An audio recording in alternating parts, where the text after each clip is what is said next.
a la palabra de Dios y ustedes me siguen con la vista. Bienaventurado el varón que no anduvo en consejo de malos, ni estuvo en camino de pecadores, ni en silla de escarnecedores se ha sentado. Vamos a orar. Eterno y amantísimo Padre Celestial, te damos gracias en esta mañana porque nos permites acercarnos a ti. Te hemos exaltado, te hemos alabado y ahora nos disponemos a escuchar tu palabra. Pongo a tu iglesia y mi vida en tus manos, Padre, para que nos hables, para que nos enseñes y ministres nuestros corazones. Que traigas palabra que refresque el corazón de la iglesia. Que traigas palabra que edifique a tus hijos. Mi vida, Señor, límpiame si fuera necesario. Y este tiempo en tus manos, oh Dios, en Cristo Jesús. Amén y amén. Puede sentarse. Le decía, a partir de hoy, si Dios nos da vida en los próximos años, vamos a tomar una sección de los salmos por año. Quizás esto nos lleve algunos años, pero con la ayuda de Dios vamos a ver qué Dios tiene para la iglesia en estos hermosos salmos. Le decían, son 150. Y los salmos, pues es un conjunto de libros dentro de un libro que no están ordenados de manera por fechas, por decirlo así. ¿Sabía usted que el Salmos más antiguo es el Salmos 90? Ese Salmos lo escribió Moisés. Y si Moisés fue antes de David, sería el Salmos 90 el primero que aparecería en la Biblia, ¿verdad? Pero no es así. El Salmos 90, le digo, es el Salmos que escribió David y debería de ser el primero. Entonces vamos a comenzar el día de hoy con el Salmos 90. Amén. Si ustedes son de los que, como su servidor le da algún título, el título que le dimos a este Salmos es el Salmos de bienaventuranza o desgracia. Si usted le quiere poner algo ahí, un salmo de bienaventuranza o desgracia. Déjeme decirle como introducción que hace un tiempo en una reunión de pastores había un problema dentro de el movimiento de alianza que teníamos o que estábamos en ese momento, y para tratar el asunto pues se compartió cuál era el problema grave, y en esa ocasión pues pedimos la palabra y le dijimos a los pastores si nos daban la oportunidad de tomar la palabra, y me dijeron adelante, hermano. Entonces yo les dije, bueno, el problema es muy grave, creo que es muy importante tomarlo con la seriedad que amerita, pero antes de que tomemos una decisión, ¿qué les parece si vamos a la palabra de Dios? ¿Qué es lo que nos dice la Biblia en cuanto al tema? Y se levantó un pastor y nos dice, ay, hermano bello, usted solamente con la Biblia, y con la Biblia no puede haber otra cosa que la Biblia.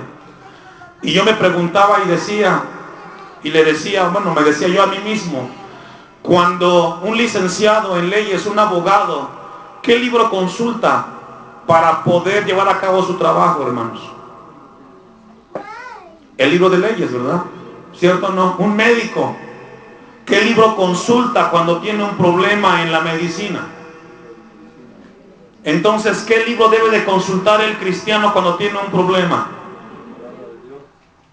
La palabra de Dios.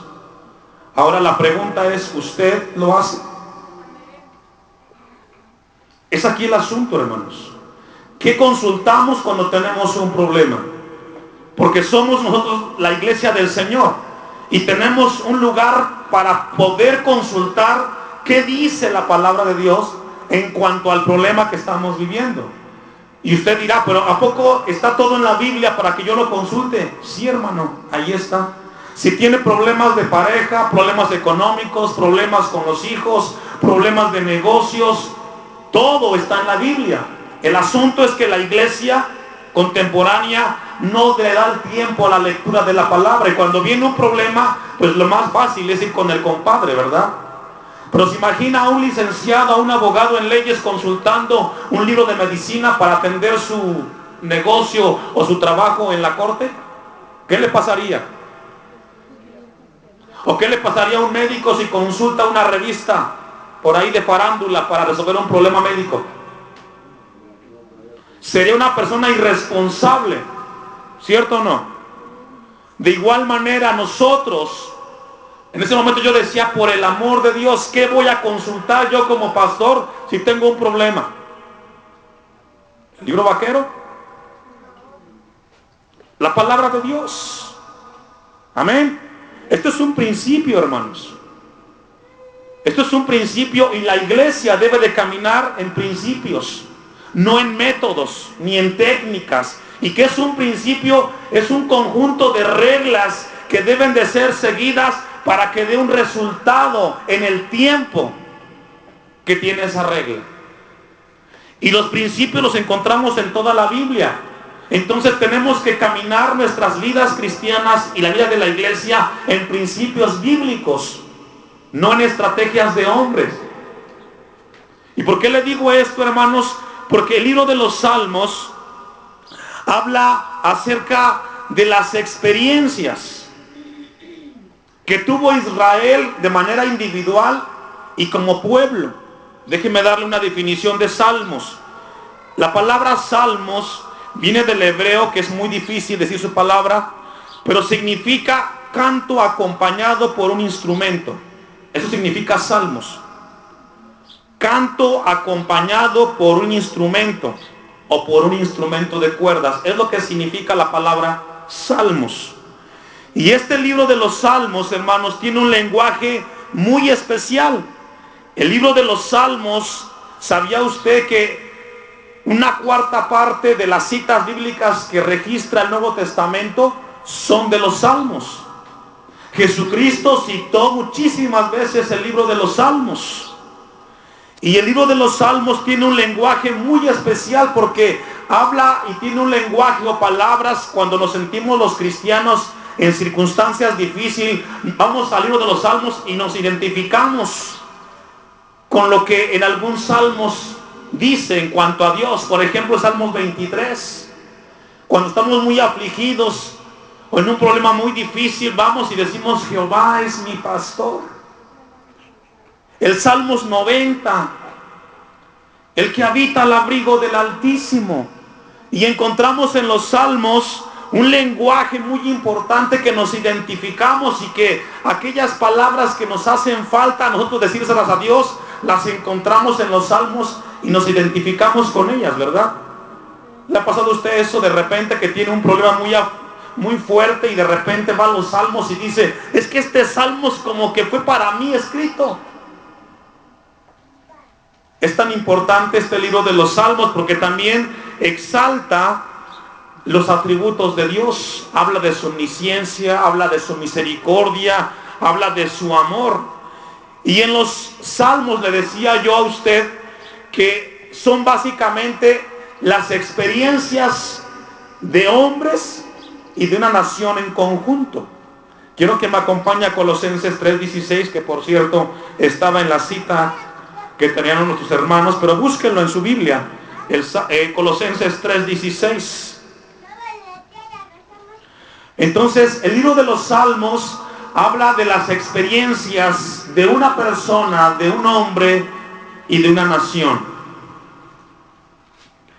Los salmos son situaciones de igual manera, y que cómo atender o cómo recurrir para solucionar esa situación. El apóstol Pablo, fíjese, aquí en esta porción dice de la siguiente manera: la palabra de Cristo, que dice, more en abundancia en vosotros, enseñándoos y exhortándoos unos a otros en toda sabiduría, cantando con gracia en vuestros corazones al Señor. ¿Con qué? Con salmos e himnos y cánticos. ¿Qué dice ahí? No dice carnales ni emocionales. ¿Cánticos qué? Y cuando hablamos de cánticos espirituales, hablamos de experiencias ¿qué? Por eso es que cuando a alguien Dios le da un canto para su nombre, debe de ser un hombre que tiene un tiempo de oración y comunión con Dios. Porque uno rápido identifica cuando uno escucha un canto si ese canto lo compuso ¿Un hermano en la carne o un hermano que tuvo comunión con Dios? Rápido. ¿Sabe que en la semana me tocó escuchar por ahí uno de los cantos que me compartieron para escuchar? Y que hay un canto que dice, me duele, dice el cantante, me duele el saber que pequé y que tú, Dios, estás llorando porque yo pequé. Y yo dije, ¿dónde dice la Biblia que Dios llora cuando una persona peca? Eso no está en la Biblia. Eso me enseña que el que compuso esa canción o ese canto estaba en la pura chuleta, pero no espiritualmente. Tenemos que discernir, porque dice la Biblia que tenemos que cantarle al Señor en vuestros corazones con salmos, himnos y cánticos, que dice, espirituales. Entonces debemos de entender este principio. Cuando tenemos una experiencia, hermanos, Dios nos enseña que podemos expresársela a Él, porque los salmos son eso, son expresiones de experiencias vividas, pero donde Dios nos habla y donde hay una comunión espiritual con nuestro Dios. Ahora sí, vayamos al Salmos 1. Por cierto, ¿alguien se recuerda cómo le dimos el título a este Salmos? De bienaventuranza o desgracia. Y el Salmos 1 inicia de la siguiente manera, el versículo 1. Bienaventurado el varón, aquí la palabra varón habla de género, tanto hombre para mujer, que no anduvo en consejo de malos, ni estuvo en camino de pecadores, ni en silla de escarnecedores se ha sentado. Este Salmos habla acerca de las relaciones interpersonales de el Hijo de Dios o de la persona. Este salmo está hablando acerca de las relaciones, con quién nos relacionamos, con quién pasamos el mayor tiempo de nuestras vidas. Yo supongo que aquí todos tienen amigos, ¿verdad? O levante quien no tiene amigos. Todos tenemos amigos, ¿verdad que sí? Es parte de la vida tener amigos. Pero aquí este Salmos es escrito para enseñarnos a nosotros quiénes son tus amigos. A veces a mí me llega mucho, me impacta mucho el saber que los amigos de los cristianos de la iglesia son los mejores amigos, son los amigos del mundo, por decirlo así, los que no van a una iglesia. Y eso me hace a mí preguntarme qué estará pasando en ese creyente. Muchos dicen, es que mi mejor amigo es mi compadre. ¿Y quién es tu compadre? Pues por ahí un compadre no va a la iglesia, no le interesa a Dios, pero para mí es mi mejor amigo, mi compadre. Y la pregunta, ¿tienes algún amigo en la iglesia? Ningún amigo tengo en la iglesia, todos son conocidos solamente. Y hoy Dios quiere hablarnos acerca de quiénes son nuestros amigos y cuál es el resultado de la convivencia con esos amigos. Dice el salmista, bienaventurado. La palabra bienaventurado es dichoso o feliz. El varón, el hombre o la mujer que no anduvo, ¿en qué dice? En consejo de malos. ¿Sabe usted que un amigo siempre te va a aconsejar cuando tienes un problema? Un amigo siempre le compartimos muchas veces las intimidades que tenemos como persona o como familia. Y siempre le preguntamos, oyes amigo, oyes compadre, fíjate que tengo un problema con mis hijos. Y comienzas tú a compartirle. Si ese amigo es cristiano y es temeroso de Dios, te va a dar un consejo de acuerdo a la palabra de Dios. Pero si ese amigo no es cristiano, te va a dar un consejo distinto. Busquen sus Biblias, Hebreos 13:5. Si nos empeñamos en tener amistad con aquellos que no conocen a Dios o que se burlan de Dios, sin duda en algún momento seremos arrastrados hacia el pecado de aquel amigo en el cual estamos frecuentando. Fíjese lo que dice Hebreos 13:5. Sean vuestras costumbres. ¿Qué es una costumbre? Algo que hacemos continuamente, ¿cierto o no? Algo que hacemos de manera diaria, rutinaria, es una costumbre. Por ejemplo, en la casa nos levantamos a las 6 de la mañana todos los días. Es una costumbre. Tengo una costumbre que después de que me levanto y voy al baño, voy a orar un tiempo. Es una costumbre personal. Aquí la palabra dice, sean vuestras costumbres, ¿sin qué? Sin avaricia, contentos con lo que tenéis ahora, porque Él dijo, no te desampararé, ni te dejaré. Entonces, ¿cuál es el consejo que tenemos con el amigo? Dice el Salmos 1, bienaventurado el varón que no anduvo en consejo de malos. Fíjese que de repente existe esto, que en el trabajo ves que un compañero que es tu amigo tomó algo que no es de él. ¿Tú qué le dices? ¿Te quedas callado o le dices, si no lo aclaras, lo voy a compartir con tu esposa? El verdadero amigo es aquel que cuando cometes un error te dice, corrígelo, o si no, yo me distancio. Porque la gente de allá afuera, hermanos, cuando tú haces una falta, muchas veces te tapan, no dicen nada. Eso no es ser un buen amigo. Un buen amigo es aquel que cuando te equivocas te dice cuando estás mal. Y porque estás mal y él te lo dice, por eso es tu mejor amigo.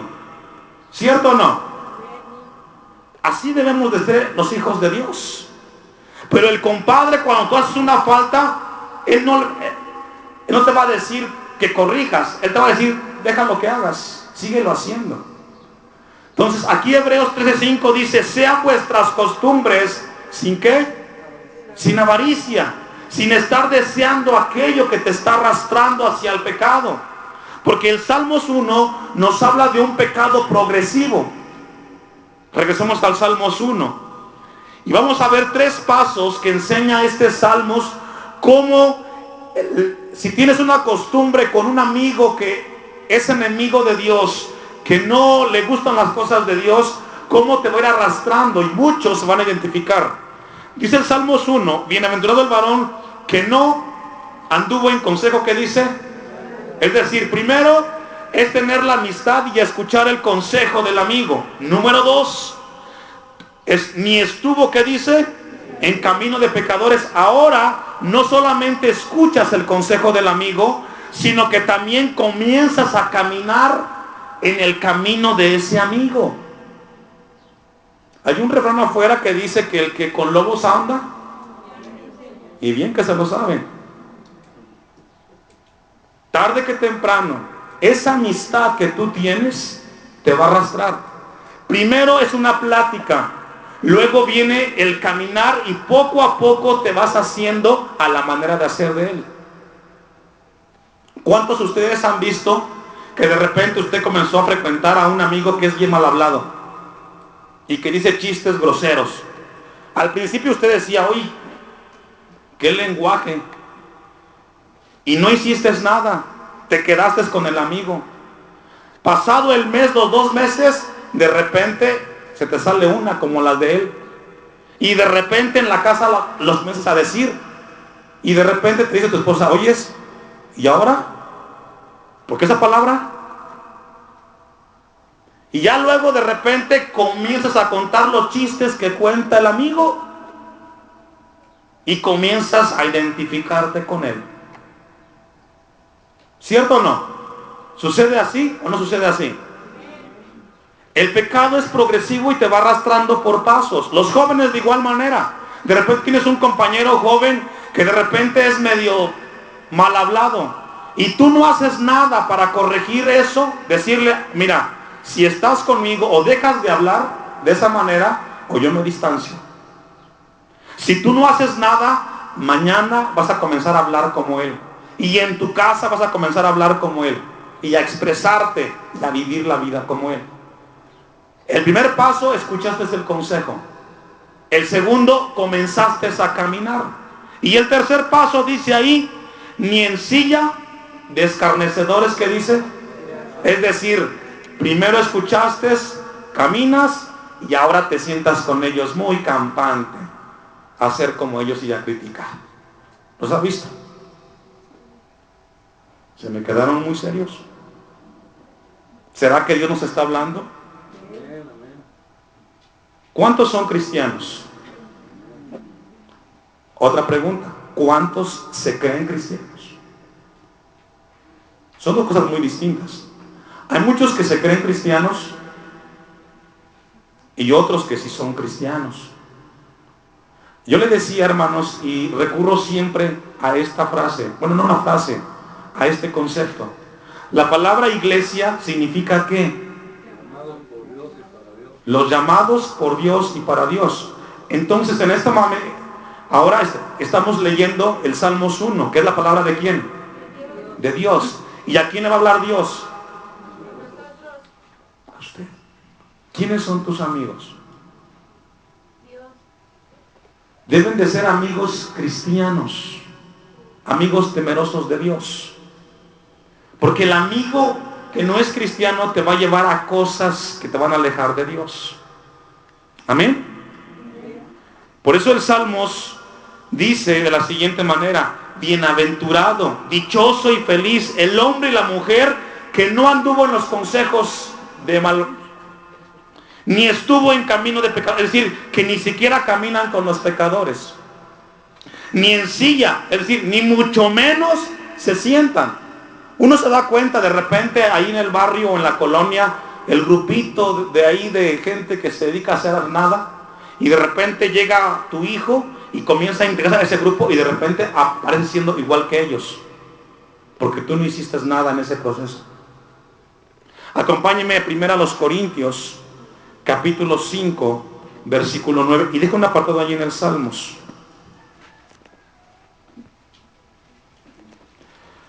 Primera a los Corintios 5, versículo 9. Y aquí el apóstol Pablo escribe, y esta parte la interpreta del Salmos 1, la interpreta aquí el apóstol Pablo en esta epístola, capítulo 5, versículo 9.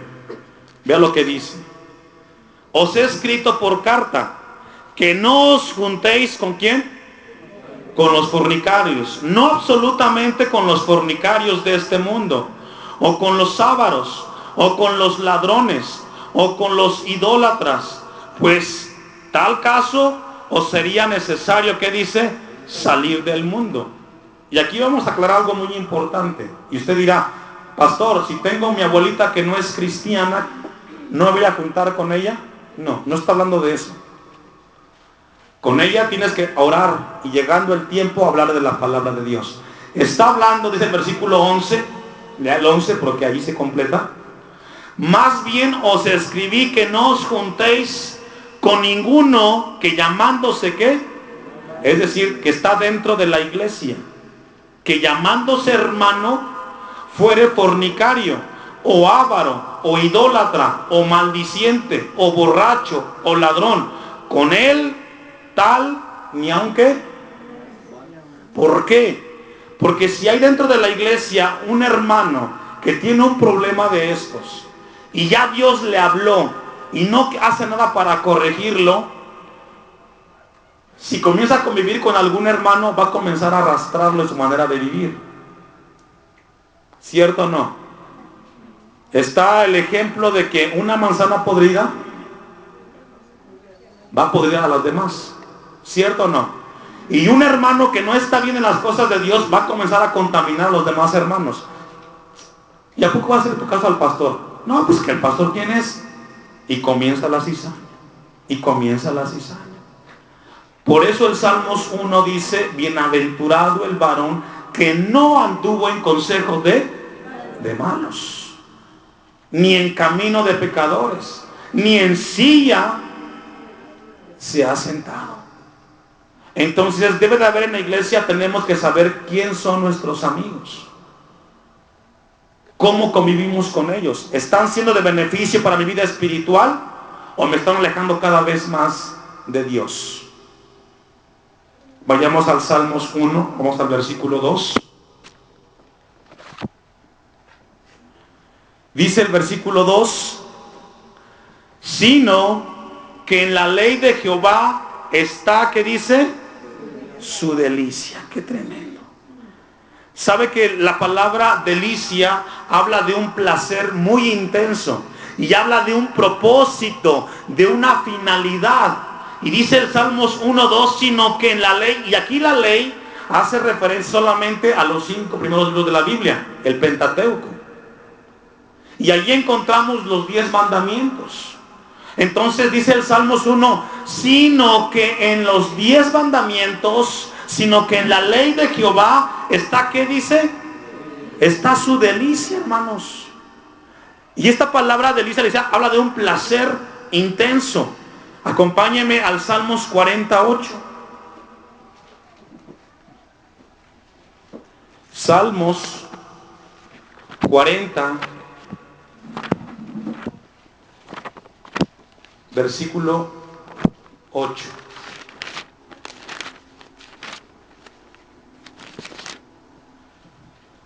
El hacer tu voluntad, Dios mío, ¿qué dice? Me ha agradado. Y tu ley está, ¿qué dice? Yo le decía yo al inicio acerca de esta experiencia que me pasó. Teníamos un problema y dije yo, bueno, pues vamos a ver qué nos dice la Biblia para resolverlo. Y me dijo el pastor, hermano, usted solamente la Biblia y la Biblia y la Biblia, ¿no podemos arreglarlo nosotros? A veces pasa en el hogar, hay un problema con los hijos y dice la hermana, mi vida, ¿qué dice la Biblia? Y usted le dice al hermano, otra vez con la Biblia, y solo la Biblia, y solo la Biblia. Pues ¿a dónde vamos a ir? A la Biblia, que es la palabra de Dios. Porque si usted consulta a otra persona, a otra fuente, usted está mal. Mejor sálgase de ser cristiano y sea otra cosa. Porque un cristiano tiene que la palabra de Dios para consultarla. Y dice el salmista, el hacer tu voluntad, Dios mío, ¿qué dice? Me ha agradado y tu ley está en medio de ¿dónde? De mi corazón. Salmo 50:17. Acompáñeme ahí mismo en el Salmos.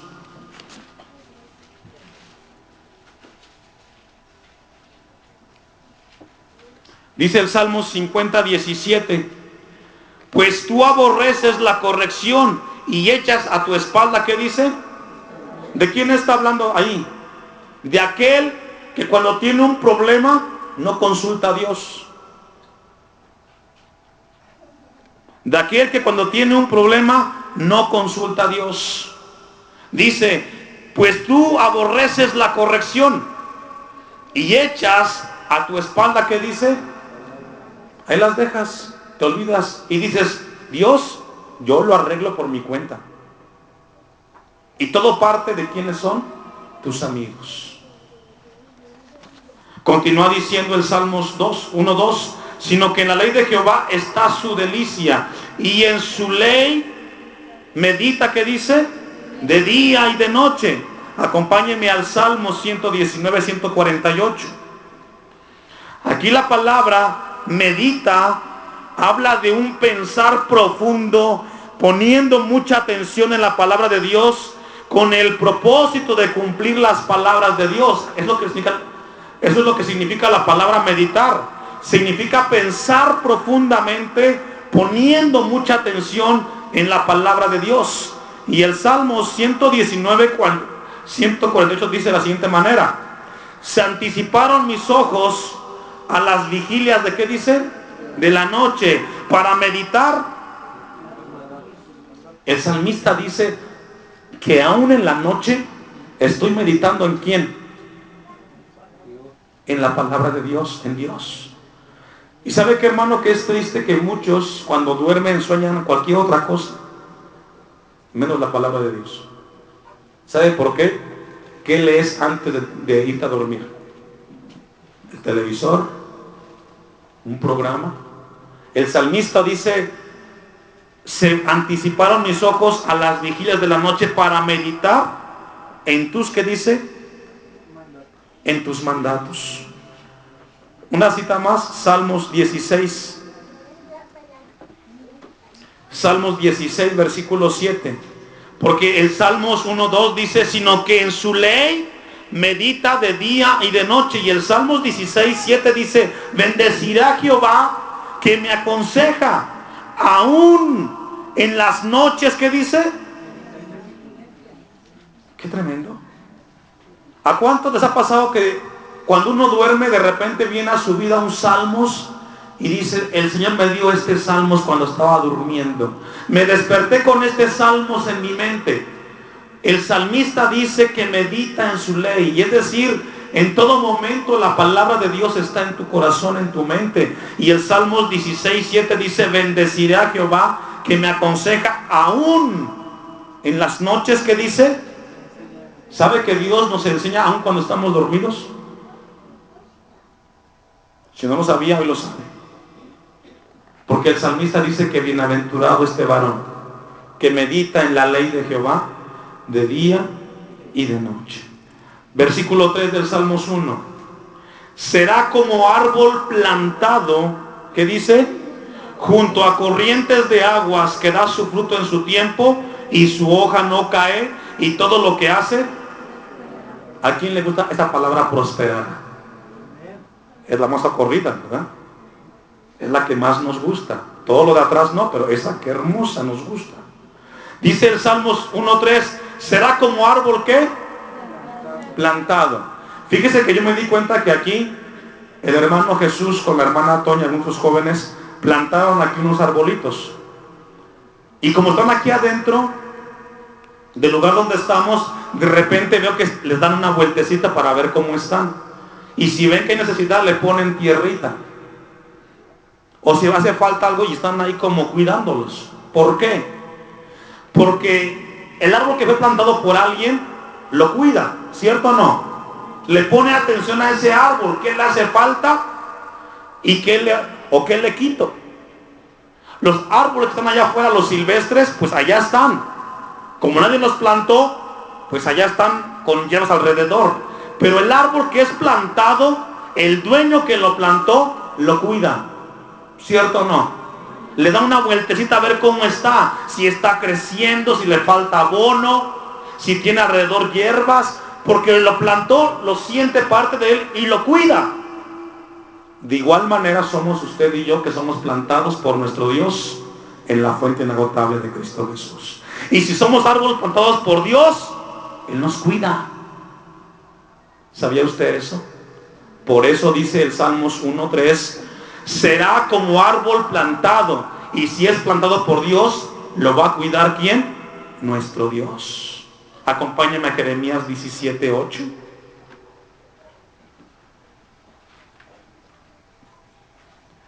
Jeremías 17:8 dice el profeta, bendito el varón que confía en Jehová y cuya confianza es Jehová, porque será como el árbol plantado junto a las aguas, que junto a la corriente echarán sus raíces, y no verá cuando viene el calor, sino que su hoja estará verde, y en el año de sequía no se fatigará ni dejará de dar, ¿qué dice?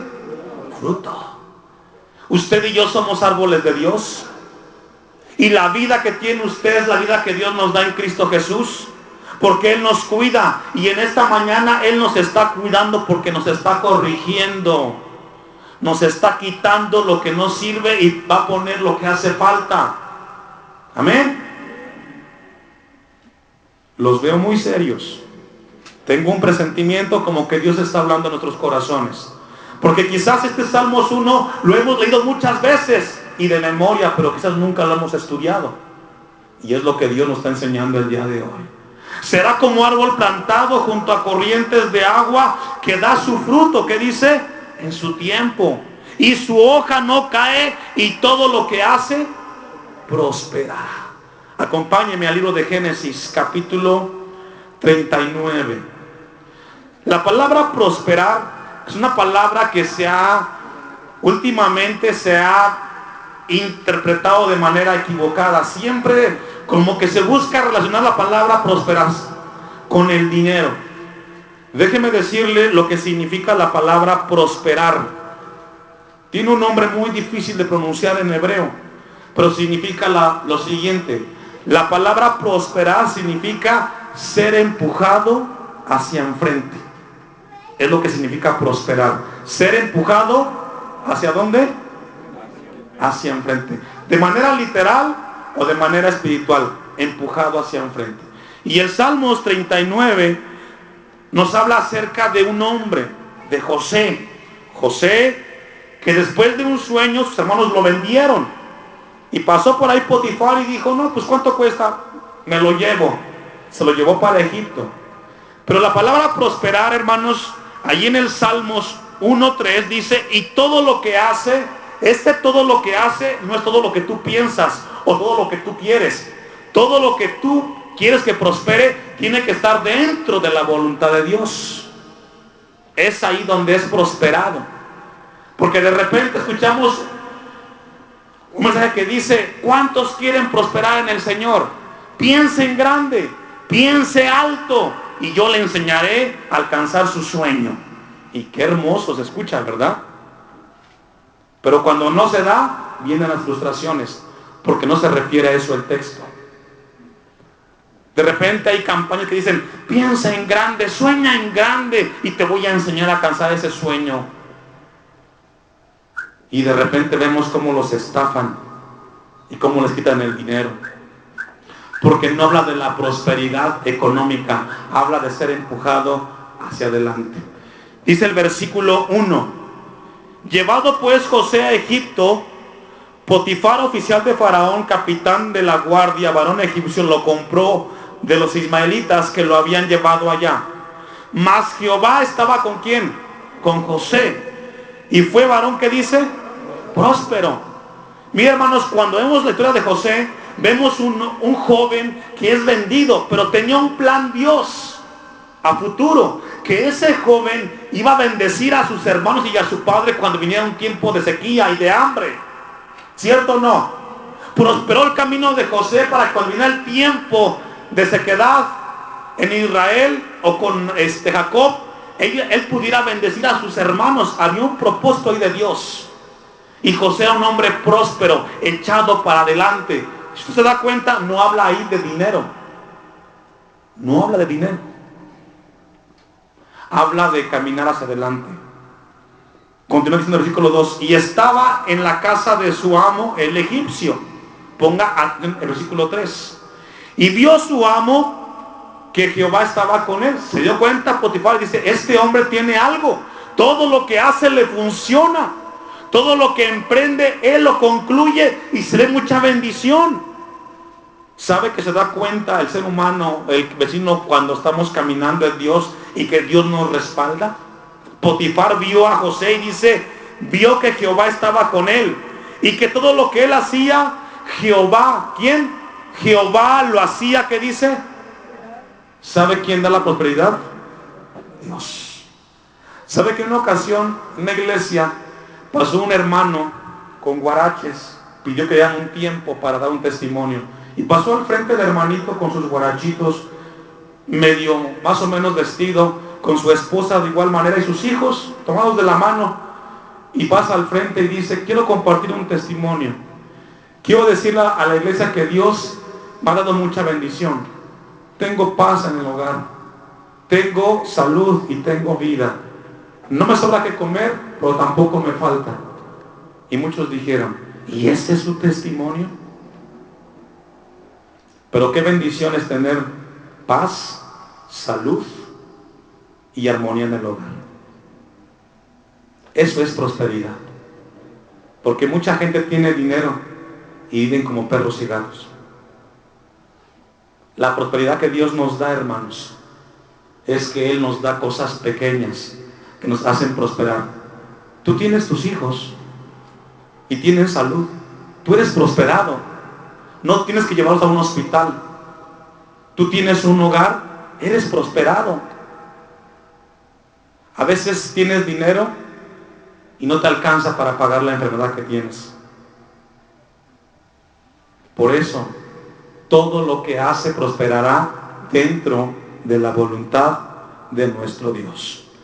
Acompáñeme al a Jeremías 12:1. Porque Jeremías 12:1 quizás tiene o tuvo en aquel tiempo palabras que muchos el día de hoy se han dicho en algún momento de su vida cristiana.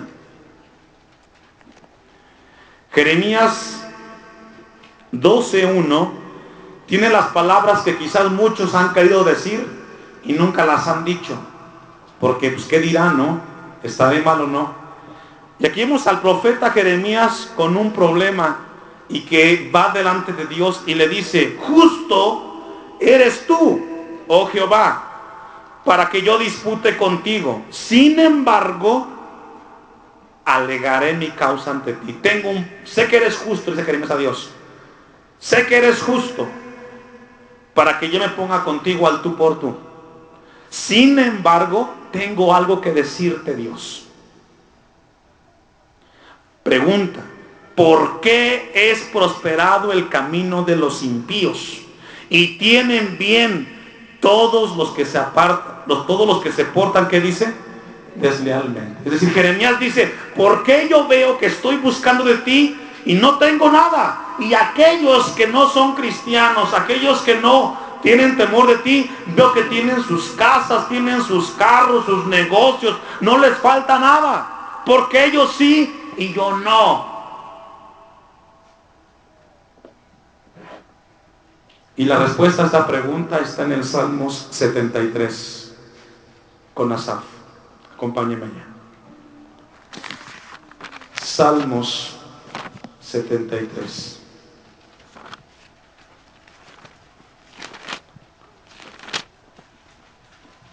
Jeremías le dijo contundentemente: ¿por qué ellos sí, Dios, y yo no?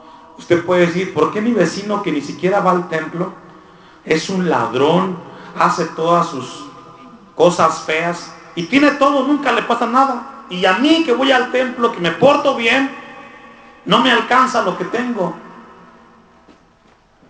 Y Asaf también tiene este mismo concepto de Jeremías. Dice versículo 1: ciertamente es bueno Dios para con Israel, para con los limpios de corazón. En cuanto a mí, Asaf, casi se deslizaron mis pies, por poco resbalaron mis pasos, porque tuve, ¿qué dice?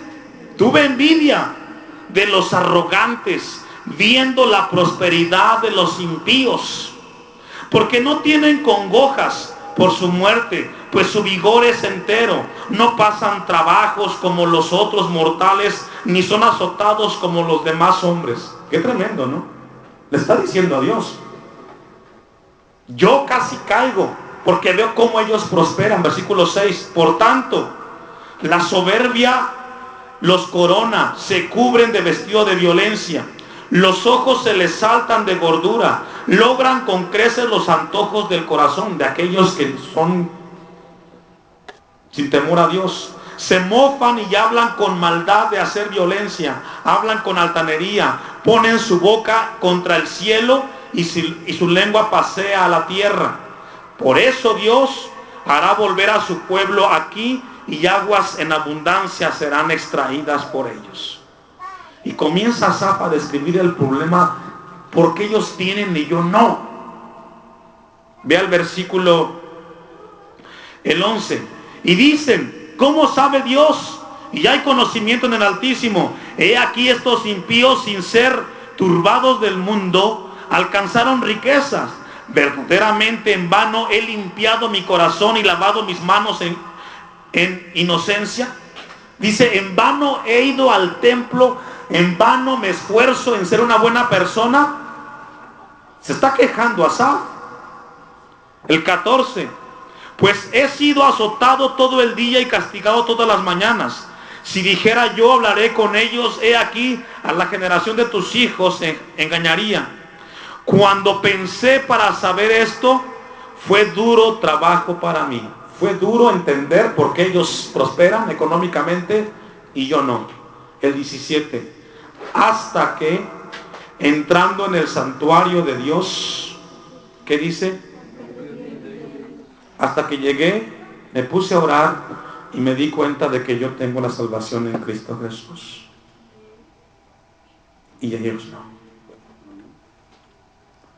Cuando tú ves toda esa gente allá afuera que tiene tantas riquezas y te das cuenta que tú tienes una bendición, de tener a Cristo en tu corazón y de que tu vida tiene una prosperidad eterna, porque ello va a terminar, eso va a acabar.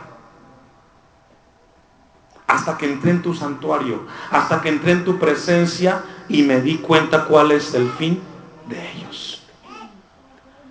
El 25 concluye ya Asaf y diciendo: ¿a quién tengo yo en los cielos sino a ti? Y fuera de ti nada deseo en la tierra. Después de haberse quejado, después de haber dejado a un lado, ¿a quién tengo, Dios? Esa prosperidad falsa que allá afuera se ve, hermano, es pasajera. Usted y yo tenemos una prosperidad por Dios: salud, bendición y armonía con los hijos. No es conformismo, no es conformismo. Tenemos la bendición de caminar con nuestro Dios. Y Asaf dijo: hasta que entré en tu presencia, en tu santuario, me di cuenta cuál era el fin de ellos. Vamos a concluir con el Salmos 1. Versículo 4. No así los malos, que son como el tamo que arrebata el viento. ¿Usted ha visto cuando echan el trigo, la criba, y cómo el viento se lleva el tamo? Así son los malos. El 5. Por tanto, no se levantarán los malos, que dice, en el juicio, ni los pecadores en la congregación de los justos. ¿Por qué? Porque ellos ya no tienen el respaldo y la bendición de Dios. 6. Porque Jehová, que dice, conoce el camino de qué. Y aquí habla de una intimidad, habla de un conocimiento profundo. Conoce el camino de los justos, mas la senda de los malos, que dice. Hoy Dios nos dice en este salmo eso. Él conoce los justos, y el camino y la finalidad de los malos, dice, no. Dice que perecerá. Solamente para concluir, quiero que me acompañen a Juan 14:6. Concluimos con esa cita.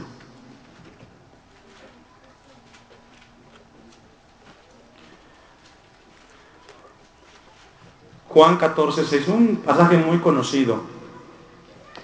Jesús les dijo: yo soy ¿qué? El camino y la verdad y la vida, y nadie viene al Padre si no es por mí.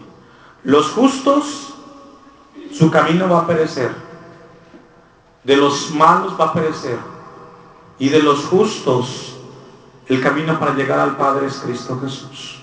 Por eso este salmo nos habla de las relaciones, de la convivencia, de las preguntas que vienen a nuestra mente, y como siempre nos da paz Dios y nos dice: yo conozco el camino de los justos, mas la senda de los malos perecerá. Quizás tú has tenido una pregunta con Dios: Señor, ¿por qué me pasa lo que me pasa? Yo quisiera tener. ¿Sabe que se me quedó muy grabada la enseñanza que en una ocasión compartía el hermano Jesús con nosotros? Aquella de que póngase de pie y siéntese. Hoy lo podemos hacer, y muchos con mucho dinero no pueden hacerlo. Tenemos esa grande prosperidad de Dios. Póngase de pie. Vamos a darle a Dios gracias por su palabra. Eterno y amantísimo Dios, te damos gracias en esta mañana por tu palabra. Gracias por enseñarnos a través de tu palabra, Señor.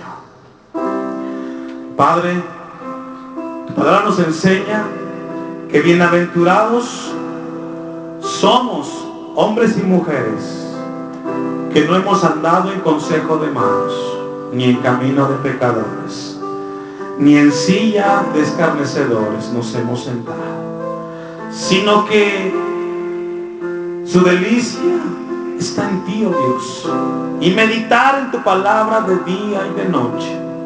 Señor, gracias por permitirnos entender y meditar en tu palabra. En esta mañana, Dios, gracias, y te pido que en esta iglesia seamos bienaventurados, dichosos, felices, por convivir con hermanos, por caminar en tu palabra, sabiendo que tú conoces el camino de los justos, mas la senda de los malos perecerá. Señor, gracias. Te pido por tu iglesia que la afiances, que la sostengas y que sea tu palabra dando fruto, bendito.